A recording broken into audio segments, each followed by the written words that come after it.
Welcome everyone to Journeys Through the Books of the Prophets, continuing with Shmuel Aleph on the 18th chapter. The last time we learned together, we finished with the famous battle between David and Goliath, with David defeating Goliath, and that's how we ended it. And the 18th chapter begins that David is speaking to Shaul, and it says that when Shaul's son Yehonatan hears the discussion, and it appears it's the first time he's in contact with David, it says that his soul became intrinsically connected to David's soul, and that he loved him as his own soul. In Pirkei Avot, the Ethics of the Fathers, the example that is brought of a type of love that is not connected to anything, just pure love, is this example of Yehonatan and David. And we've mentioned a couple of times, and we're going to see it today in the actual verses, is there's no figure in the entire Tanakh that says how many people loved another person. We already learned that it says that Shaul loved David very much. Here it says his son loved him very much.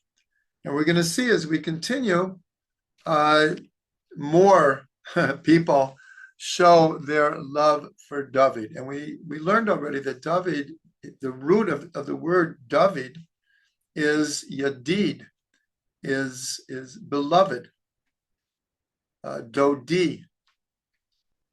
Lecha dodi likrat kala, as we say on Friday night. Let us go, my beloved, and greet the bride. So here it says that Yonatan and David, and we'll see they make a covenant between themselves, that it says because Yehonatan loved David so much, they made a covenant. And it says that Yonatan took off his robe and he gave it to David, and he gave him his sword and his bow. And it was just pure love. As we're going to see, this becomes very complicated because Yonatan is the son of Shaul. He's actually next in line to be king. But here, as we said, as in Pirkei Avot, his love was just not connected. It was just so pure. He wasn't thinking that, oh, David's going to end up taking my position. None of that entered into Yehonatan's mind. And so after, the story continues, after David had killed Goliath, and they continued with the war against the police team.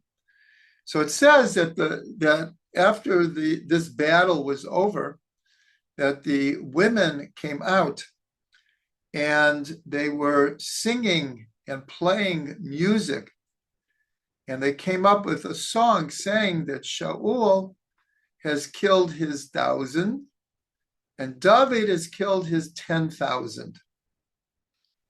And then it says when Shaul heard this, he became very angry, and he was jealous.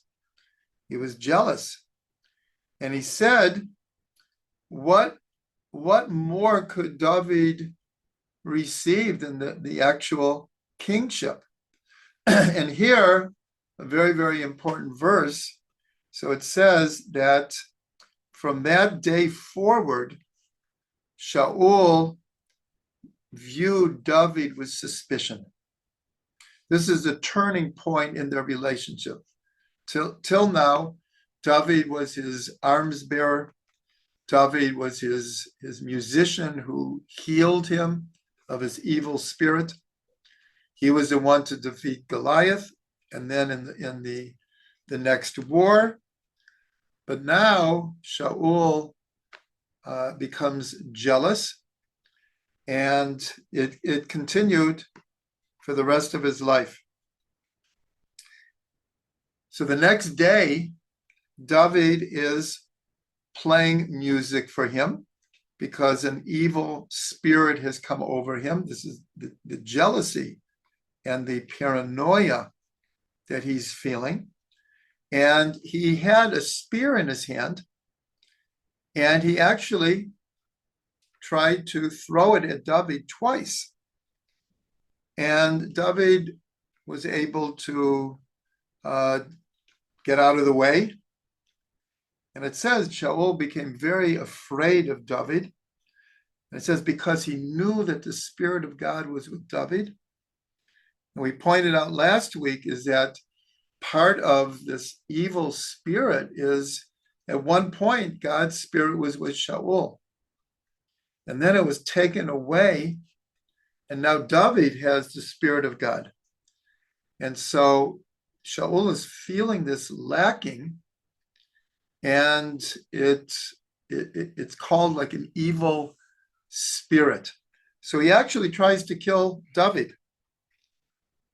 And so what did Shaul do? It said that Shaul removed David from his proximity to him, and he made him a captain over thousands, over 1,000. And David continued to succeed in his military abilities. And then it says very clearly in the 16th verse of the 18th chapter, it says, B'chol Yisrael v'Yehuda ohev et David, ki hu yotzei uba lifneihem. And now it says that all of Israel loved David because he went out before them, and he went out and he came with them. And we know from future exploits that David was the type of warrior who led the troops.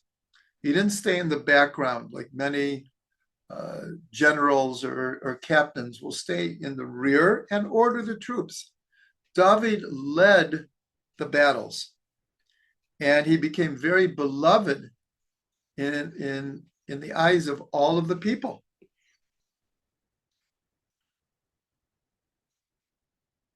So now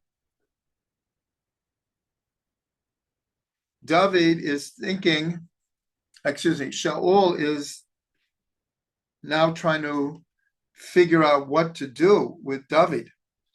So he figures, I'll let him lead the battles against the police team, and let the police team be able to kill him, so I won't have to do it.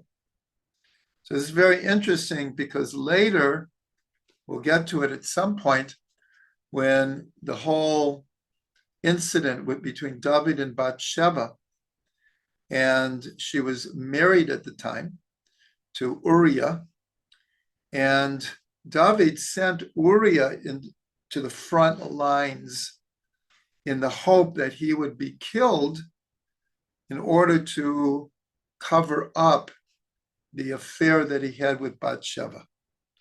And this was something that David, the prophet, came to David and explained to him what a terrible thing he had done.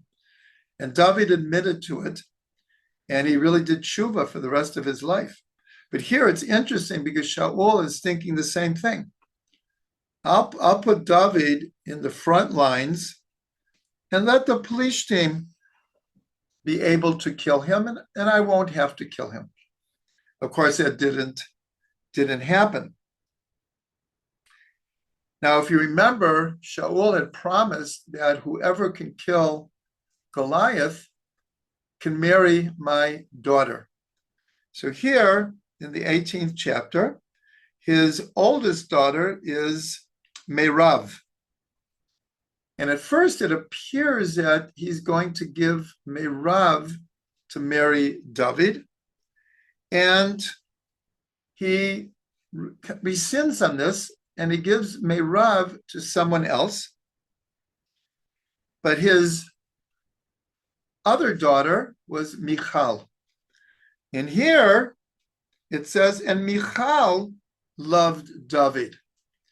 So here again, we see David attracts people who love him. We can imagine how much charisma that he had, that he drew these kind of feelings from people. And so after Shaul had given Merav, he decides he'll give Michal, and he sees that Michal loves him, but he figures that her loyalty will still be with her father, with him. And so Shaul tells his servants, talk to David and tell him that the king wants to make you his son-in-law and you can marry Michal. And at first David is like, who am I to become the son-in-law of the king? Now here, as we've said before, the relations become so complicated because David has already been anointed. And yet, when I went back and I looked at the text, and the text says that God said to Shmuel, go to Yishai, and one of his sons is who I chose to be king. So we went through the story already, that none of the sons were the right one, and then David was called. And it says that Shmuel anointed him. But in the verse, it actually doesn't say he anointed him as king. And that's one of the ways to understand, and we went over this last week, that when David went, his father sent him with gifts for his other brothers who were in the army. And his brothers treated him very roughly. And if you look at the verse, it's not clear that even Yishai or the brothers understood this anointing, because it doesn't say in the text literally he anointed him as king, because it would seem that they wouldn't treat him like this. And here David himself, he took the position, it seems that he understood that he was being anointed, but as far as he was concerned, maybe will be in 30 years from now. Right now, Shaul is the king. And just like Shaul loved David, David was very loyal to Shaul. And it's clear as the story plays itself out, we see later David, already Shaul has tried to kill him. And we'll see, even in tonight's learning, he will try another few times. But David, if someone comes to kill you, you have the right to defend yourself. And not only that, but on a couple of occasions, which we'll learn later, he had the opportunity to kill Shaul, and even his people who were with him were urging him to kill Shaul. If you don't kill him, he's going to somehow kill you. David refused. He wouldn't touch. He felt that Shaul was anointed as king. And more or less, if God wants him to be king, he'll have to arrange it. David was not going to lift his hand against Shaul.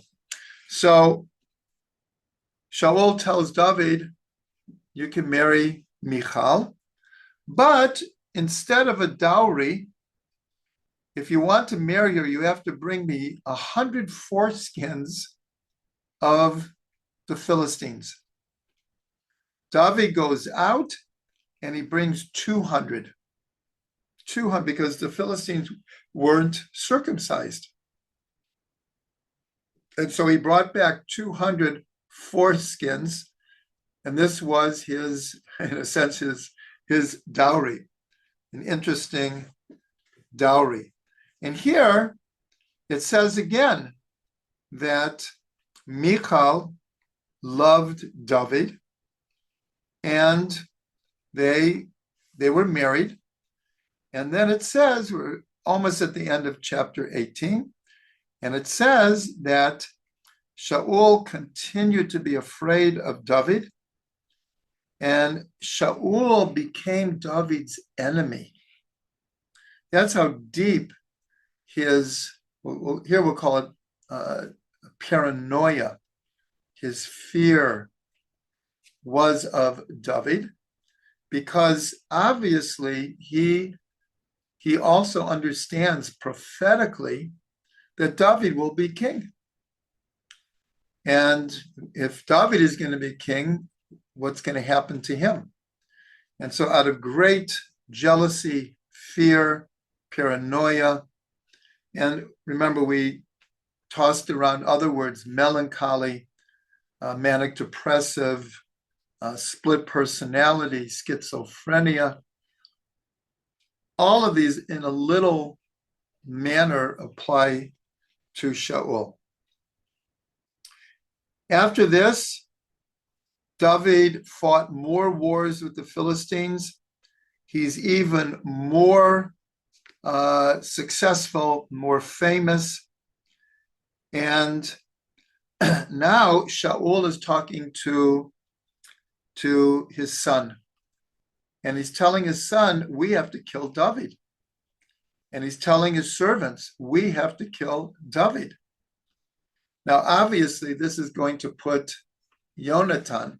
See, sometimes in the text, he's called Yonatan, and sometimes he's called Yehonatan. It goes back and forth. So you can imagine the dilemma this puts Yehonatan. He loves his father, wants to be loyal to his father, but he loves David. He's made a covenant with David that they will be friends forever. And so Yonatan goes into a whole speech. Here we're in chapter 19. And he's trying to explain to his father, like, why do you hate David so much? He hasn't done anything to you. He's been totally loyal to you. He has defended your kingdom. Why do you want to kill him? And so after this whole speech, so it says that Shaul swore, as God lives. Just want to get the verse here. V'yishma Shaul b'kol Yehonatan. Shaul listened to the voice of Yonatan. V'yishava Shaul chayei Hashem im yamut. He, as it were, swore in God's name. As God is alive, David will not die, certainly not at my hands.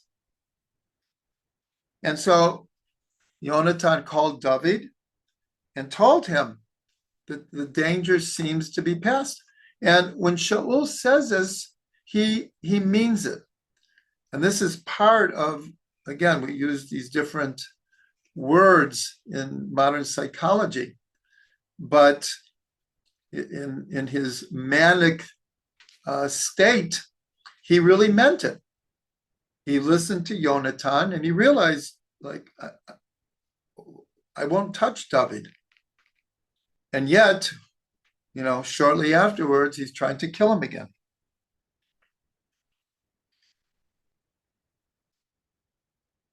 David goes out to war again. He's even more successful. And here we have like a repeat performance. David is back in Shaul's good graces. He's playing music for him. And again, an evil spirit comes upon him. And again, he tries to kill him with a sword, with a spear. And David, this time, he fled. He left. And then Shaul sent messengers to David's house, where he lived with his wife, Shaul's daughter, telling them that kill him. And so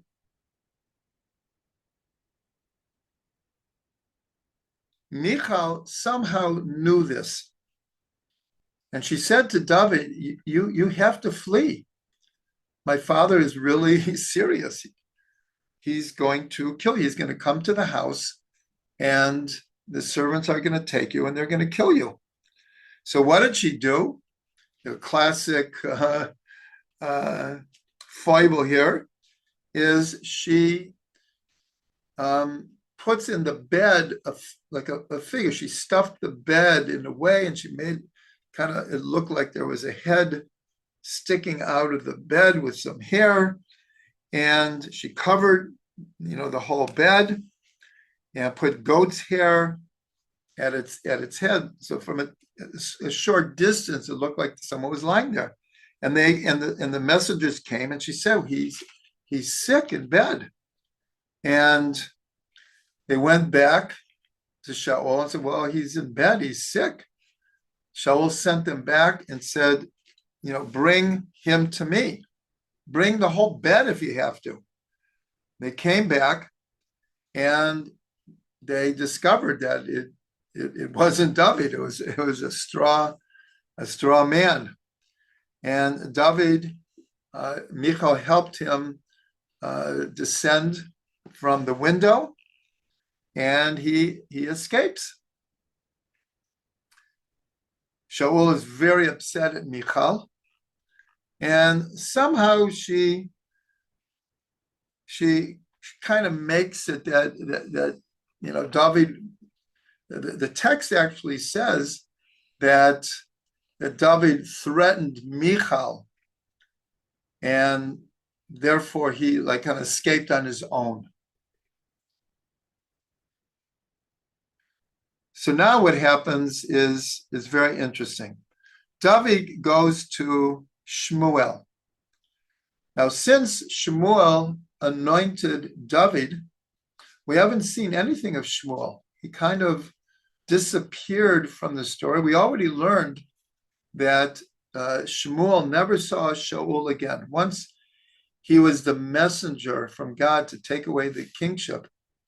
And even though, as we learned, Shmuel continued to plead to God to reverse this decree against Shaul. And so, but he kind of drops out of the story. And here David escapes to Shmuel. And he tells him everything that was happening. And word gets back to Shaul that David has gone to Shmuel. So he sends messengers to arrest David and bring him back to Shaul. And so what happens, the messengers come, and Shmuel, there was a band of prophets that were always with Shmuel. We learn later with Eliyahu Navi, Elijah the prophet, that at that time there were schools of prophecy, that the prophets taught others how to become a fitting vessel for prophecy. And here it just says that around Shmuel, there was also a band of prophets. And so the messengers came, and it doesn't say exactly, but we can imagine, we learned already when Shaul came upon a band of prophets, they were playing music and prophesying. And if you remember, the text says that Shaul also began to prophesy. And he became like a different person.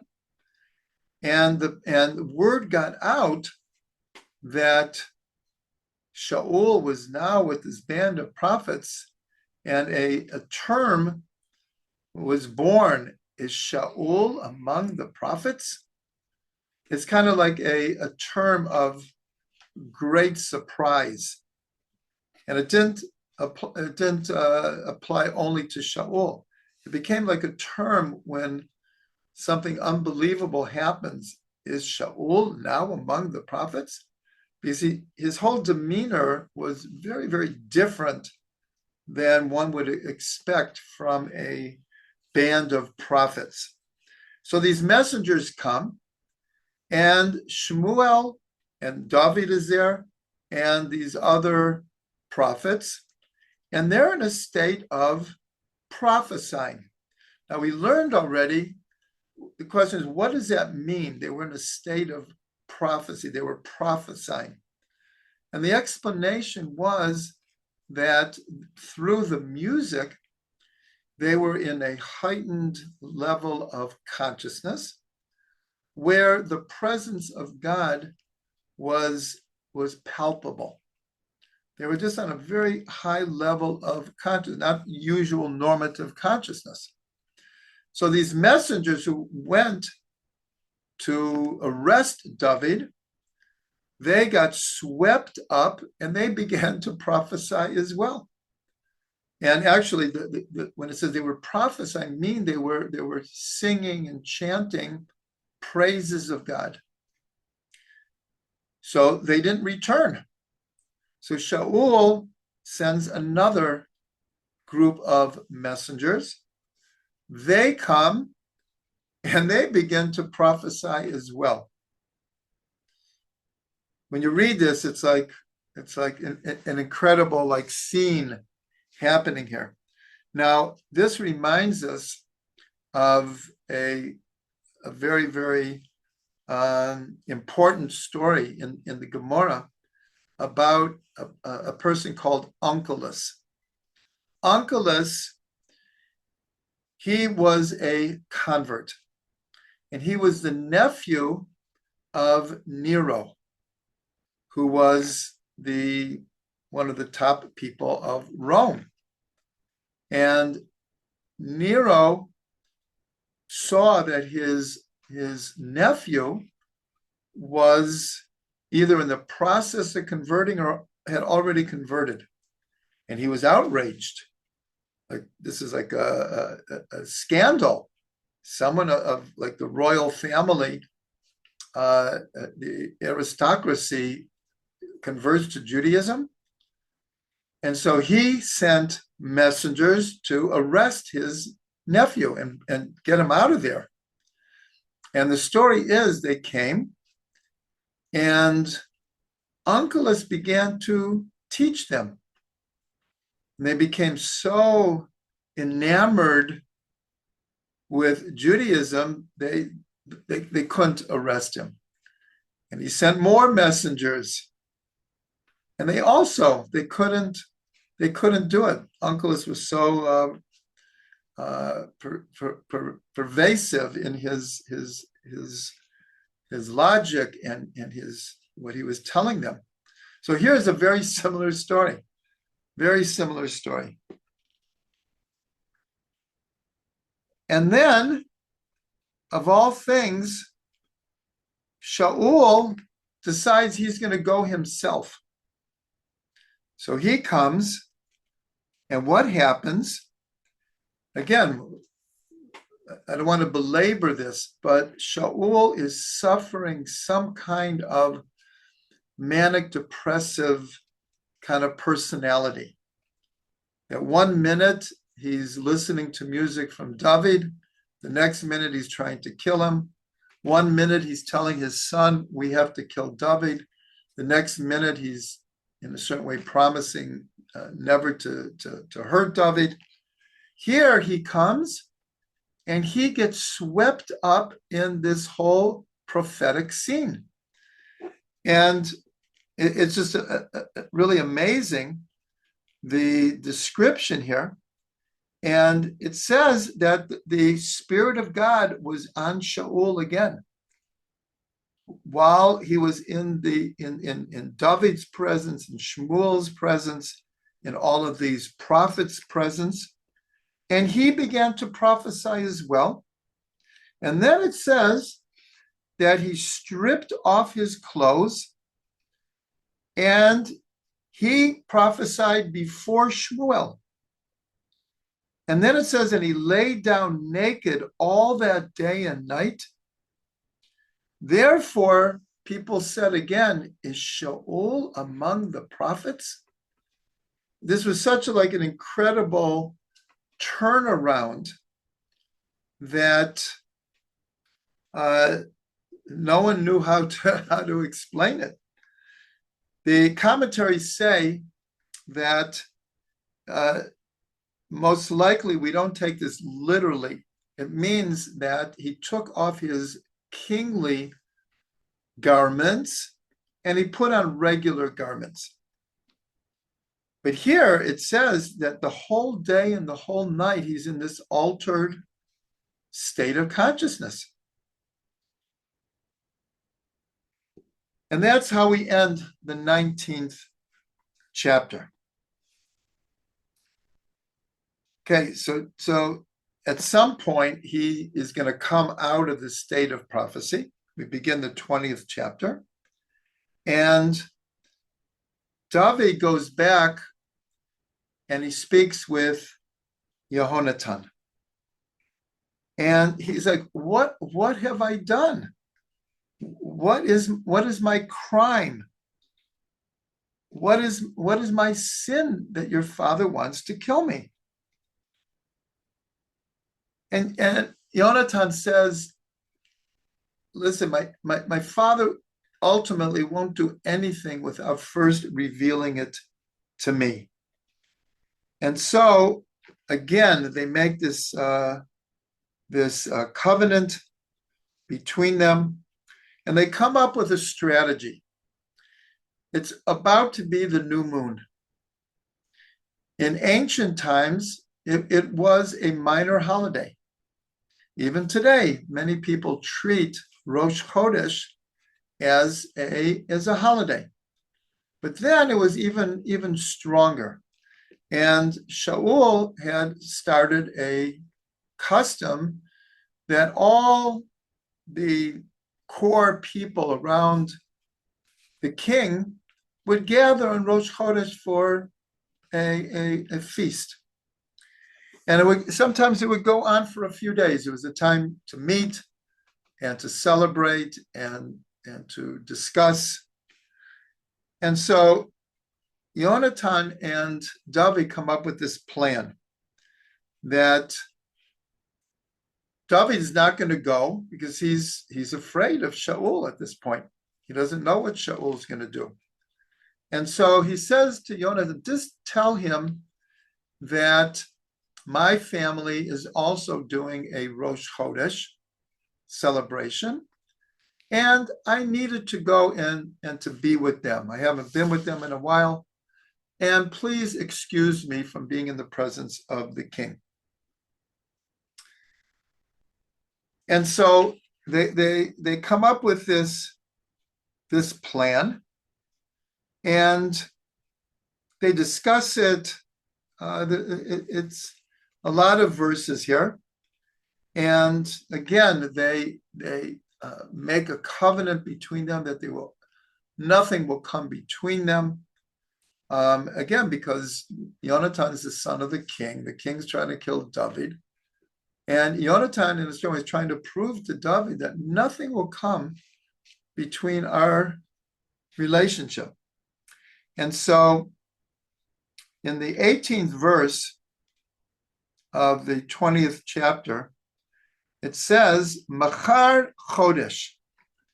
Tomorrow is the Chodesh. They came up with this plan, but now tomorrow is the Rosh Chodesh.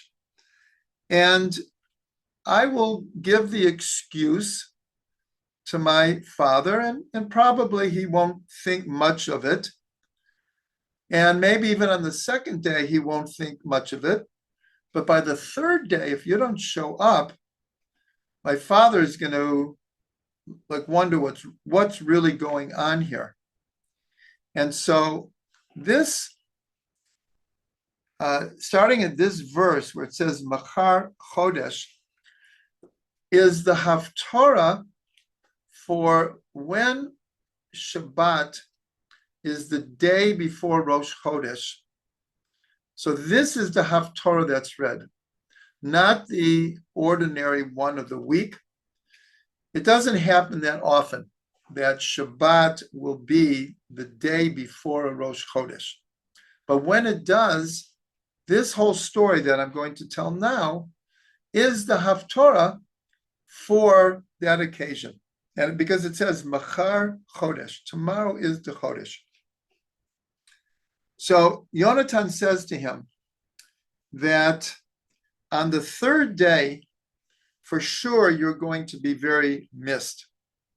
So in this field that we're standing, you go hide behind these rocks quite a distance from here, and we'll have a sign that I will bring an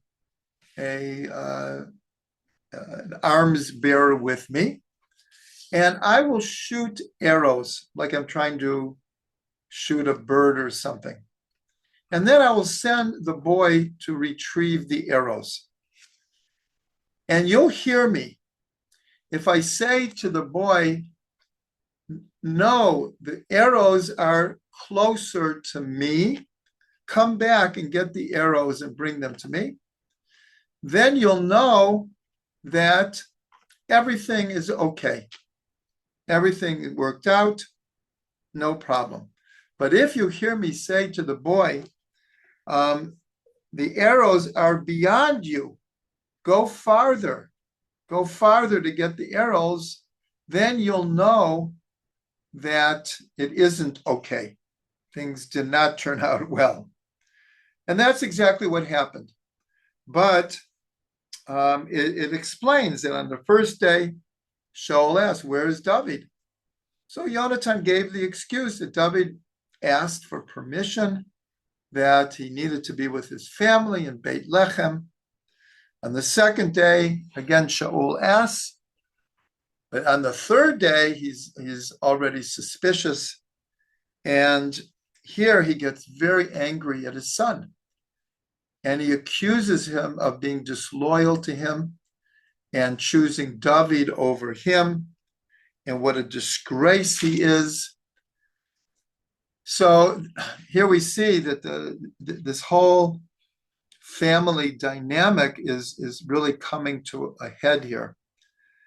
And he says to him, because it's very clear to Shaul, because he has a certain level of prophecy. He understands that David is going to be king, and he's not ready to let go. That's a little bit part of his, we'll call it his sickness here. Because remember, we started with Shaul being so humble and so effacing. And we see that he lost his kingship because on 2 occasions, he was humbled to a fault. He let the people, in a sense, rule over him instead of him ruling over the people, because he didn't want to assert himself. But here we see that humbleness has long gone. And he says to him, he says, don't you understand, as long as David is alive, you will never be king. He didn't understand that Yehonatan, that didn't matter to him. It's in Shaul's consciousness, he couldn't understand how that could come before his ambition for that his son could become king. And he actually raised his spear to kill his own son. And Yonatan knew that his father was just too far gone. And he he ran away. And then they did this whole scenario that they had set up. It was the third day, and he takes his arms bearer and he shoots the arrows, and he yells out, "No, the arrows are beyond you. Go get them and bring them back to me." And he did that, and then he sent him away. And Yonatan and David meet, and it says that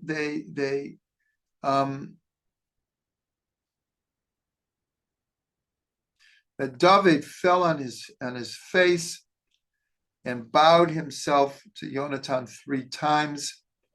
And this is very common practice in those days.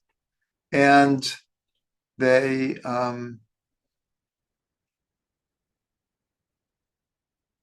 wept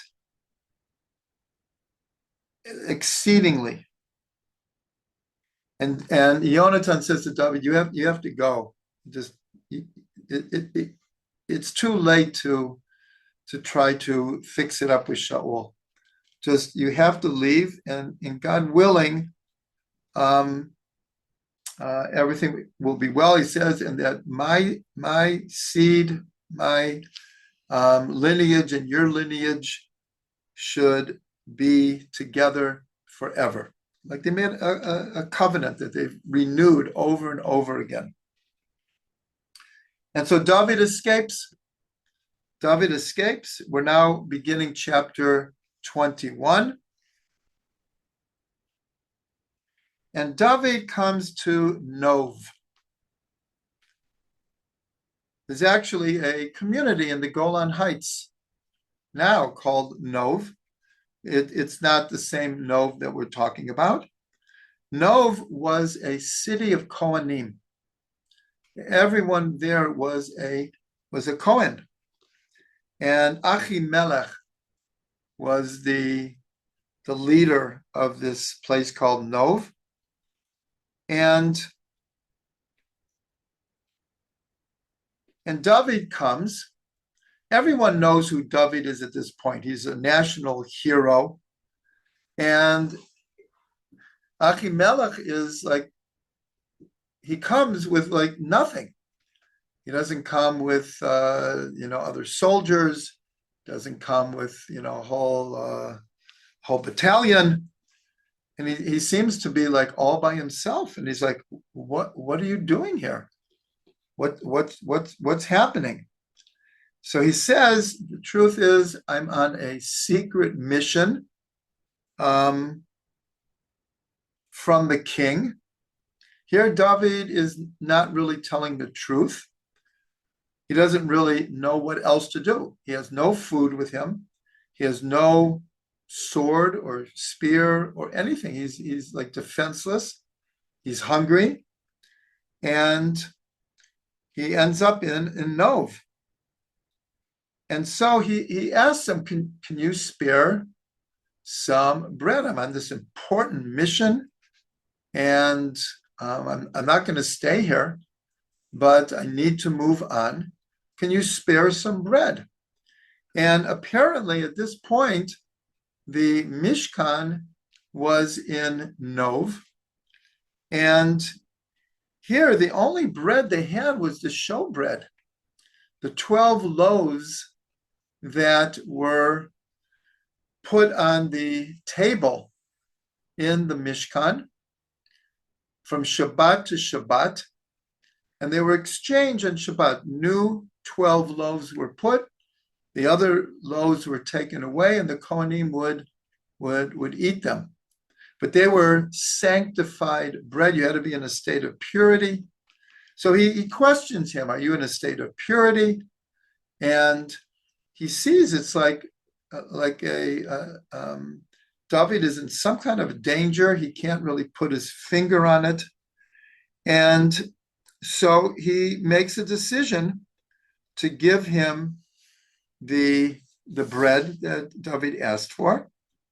Now, a person is introduced who will take a major part of the story into the future.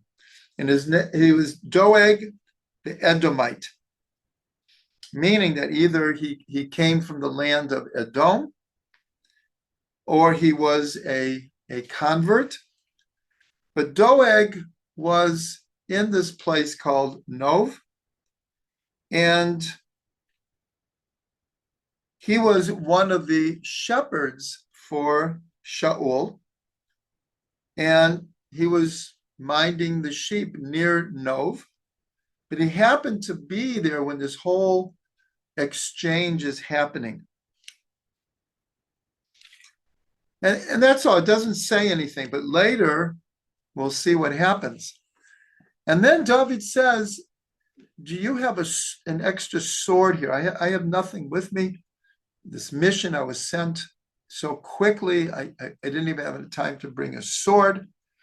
And he said, well, the only sword we have is the sword of Goliath that was being kept in the Mishkan there. And he knew the whole story. It was David who killed Goliath and took his sword and deposited it there. And so he gave him the sword, and David fled. And where did he go? He went to Gat. Gat is one of the 5 principalities of the Philistines. David, it just feels like he's being hunted everywhere. He doesn't know where to go. So he figures he'll go incognito, and Shaul wouldn't look for him in the place of the police team. And he goes to Gat, where Achish is the king. And he is, David is trying to mind his own business, and someone recognizes him. Again, David is very famous. He killed Goliath. He's been fighting the Philistines this whole time. Someone recognizes him.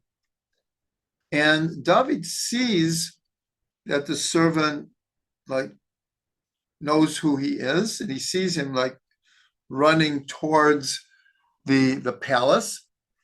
And so it says that David changed his demeanor. And what it means is he started acting like a crazy person. And he started drooling, and he started scratching the walls. And of course, people are watching like, who is this? This guy's crazy. In the meantime, the messenger didn't see this. And he goes to Achish and he says, you're not going to believe this, but David is here. David, the one who killed Goliath. And Achish is hard to believe that. So Achish goes and he sees this person who his whole face is disfigured, and he's drooling, and he's acting like a mad person.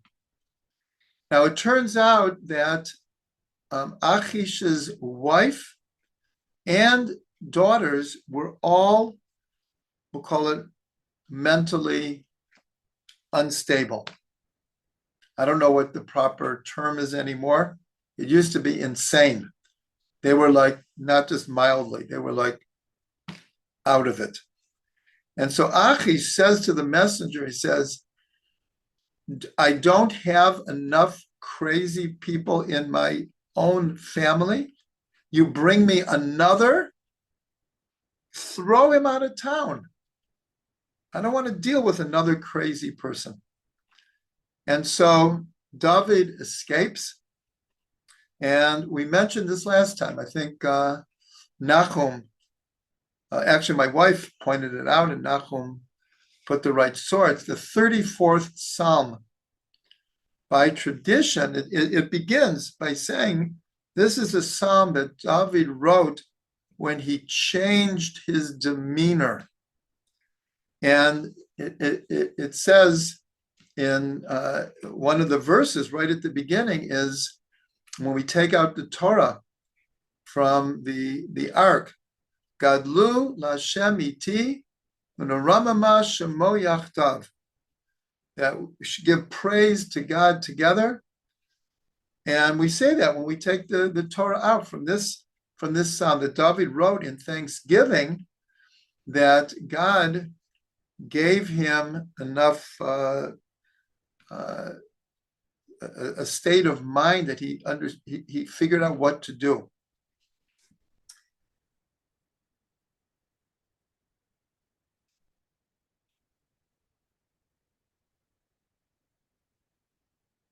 And that's how chapter 21 ends. So we're going to end there. And the next time we meet, I think everyone knows this by now, that this is our last class until June. Everyone will get a notice when we're going to start again. As I've said many times, you will be getting many emails, many postings of the Haftarah, numerical gems, other holiday kinds of videos will be sent. I'll be in touch by WhatsApp. So I want to just end this, that one of Rav Ginsburg's books is called Awakening Awakening the Spark Within, 5 Dynamics of Leadership that could change the world. It's really a tremendous book. I had the great privilege of working with Rav Ginsburg on this and helping to edit it and arrange it and bring it to publication. You can get it on the Galinai website, maybe on Amazon also. Awakening the Spark Within, 5 Dynamics of Leadership that can change the world. Why I'm mentioning it, we don't have time to go into all 5 dynamics of leadership, but the last one is called Holy Folly, a sense of folly. In this dynamic is also the being in a state of joy and being able to think outside of the box. That's what it means, holy folly. It really means the ability to think outside of the box and come up with solutions that don't jump to one's mind immediately, something literally out of the box. And one of the examples is right here, is David feigning madness in order to escape from Achish, from Gat. And it's just a very, very interesting idea. The other example that is brought is when Eliyahu Navi, Elijah the prophet, in almost desperation because the king and the queen have killed off almost all of the prophets, and almost the whole people have turned to worshiping the Baal, idol worship. And in almost a total out-of-the-box desperate move, he calls for a contest of the gods. We've discussed this before, but I'll go over it quickly, where he told the king, send 450 priests of Baal, and I'll come, gather all the people together to Har Carmel. That's where Haifa is today. And there's actually a cave there called the Cave of Eliyahu. And it's this whole spectacle. Eliyahu built an altar. And here we're told that he did something that ordinarily would not be permitted. is he brought an offering outside of the temple. And so he brings this offering, and he says, whoever can bring fire down from heaven, that will prove who the real God is. And he says to the people, how long are you going to sit on the fence? Are you going to worship God, or are you going to worship the Baal? So he took this huge chance here, because maybe these priests knew some kind of black magic and they could bring fire down. But he was thinking totally outside of the box. All day long, he gave them first shot at it. All day long, they're trying to bring fire down from heaven. And in the end, they're slashing themselves and doing whatever they do. And it's getting late, and Eliyahu said, okay, you've had all day, it's my turn. And it's said that it was at mincha time. It was getting towards the end of the day. And he poured water over the altar, over the offering, and he prayed a short prayer. Aneni, Hashem Aneni. God, please answer me. And fire came down from heaven, and the people were like, in response to this amazing event, said, Hashem, Hu HaElokim. Hashem, Hu HaElokim.